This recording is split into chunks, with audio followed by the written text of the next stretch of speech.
Hi, my name is Vanessa van Dijk, and in this video we are looking into how long to wait between your retinol or retinoid and moisturizer. Now, when Googling this, you can come across articles where it mentions that you need to wait between 10 to 20 minutes. However, this isn't answering your question because this waiting time refers to the waiting time after your cleansing step and before you're going to apply your retinol or retinoid product. It does not emphasize the waiting time between your retinol or retinoid product and your moisturizer. And so this is quite confusing, therefore I want to take the time to clarify this, and I came up with an example routine so that you understand this visually as well. So you would usually use your retinol or retinoid product in your evening skincare routine. So this is the example routine that I came up with, which you can see right here. So it's a very simple 3-step routine so that we can keep the focus on the waiting time between those steps. So we are starting off with the first step, which is washing your face using your favorite oil, balm cleanser, or even regular cleanser to remove any excess oil, dirt, sweat, makeup, and sunscreen from the skin. Then go ahead, grab a clean towel and gently pat all over to remove the remaining water drops from the skin surface. Now you can theoretically immediately move on to your retinol or retinoid treatment and apply it to the skin. However, in case you should have sensitive skin or you're working with a high strength of retinol or retinoid and it's causing sensitivity when using it immediately after your cleansing step, you can wait 5 to 10 minutes in between, because this is where most of the skin dampness is already gone. And so the drier the skin gets after your cleansing step, the slower your treatment is going to absorb into the skin. And so this is the waiting time that they're referring to. I did adjust it a little bit, but you should get the overall idea that when applying your treatment to dry skin, the slower it penetrates into the skin, the less likely it's causing sensitivity, rather than if you would apply to damp skin immediately after your cleansing step. And then once you have applied your treatment to the skin, you're going to leave it on the skin. There's no need to wash it off. Now, depending on the retinol product or retinoid product that you have and the overall formulation, those can already feel like hydrating and moisturizing enough on the skin. And then you may not feel the need of using a moisturizer afterwards. If that's the case, it's completely fine to skip your moisturizer. But in case you want to follow with a moisturizer afterwards, you can go ahead and immediately use it after your retinol or retinoid product. My general guide would always be wait at least 30 seconds to a minute in between for the product to absorb and then follow on to the next step. But depending on your overall formulation, you may need to wait a bit longer so that it's going to feel comfortable on the skin when layering your products. And so I've picked an example where the retinol is in an oil, which would be the most popular ones, is the ordinary retinol in squalane. You have other examples as well where it's basically an oil formulation. So it feels a bit heavier and greasy and oily on the skin. And those usually tend to sit much longer on the skin surface compared to a retinol or retinoid light lotion or even a gel.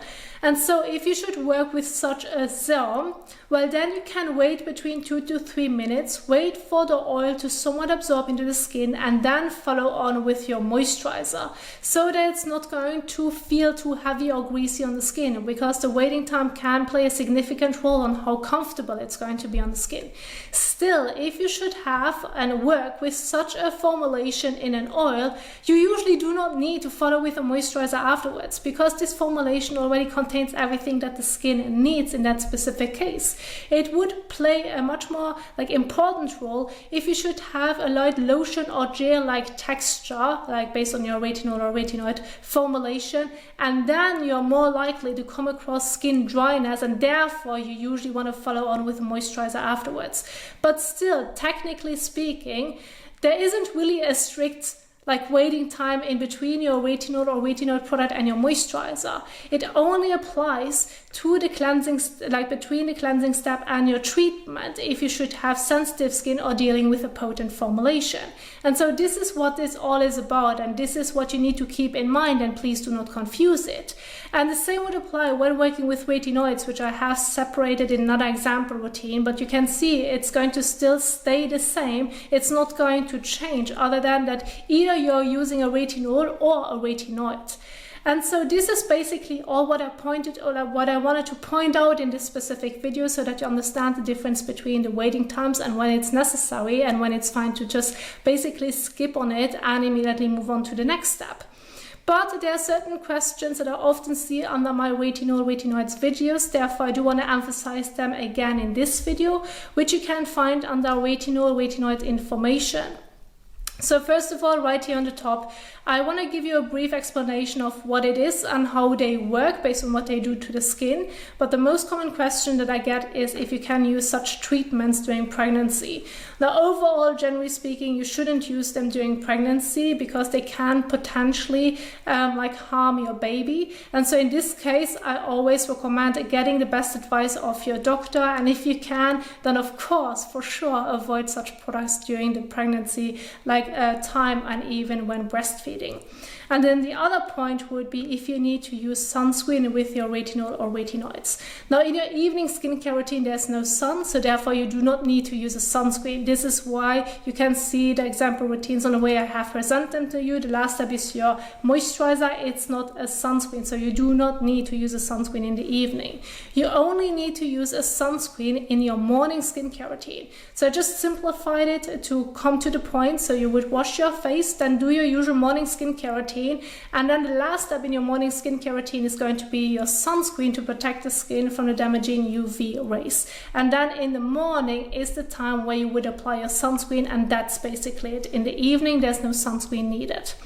And so when looking into this specific PowerPoint, you want to get your hands on certain products that I have emphasized. You can find the descriptions in the skincare product descriptions part, which is at the very end of the PowerPoint. And here you can see all the products that I have mentioned in my example routines in case you want to look into them. There you know where you can find them.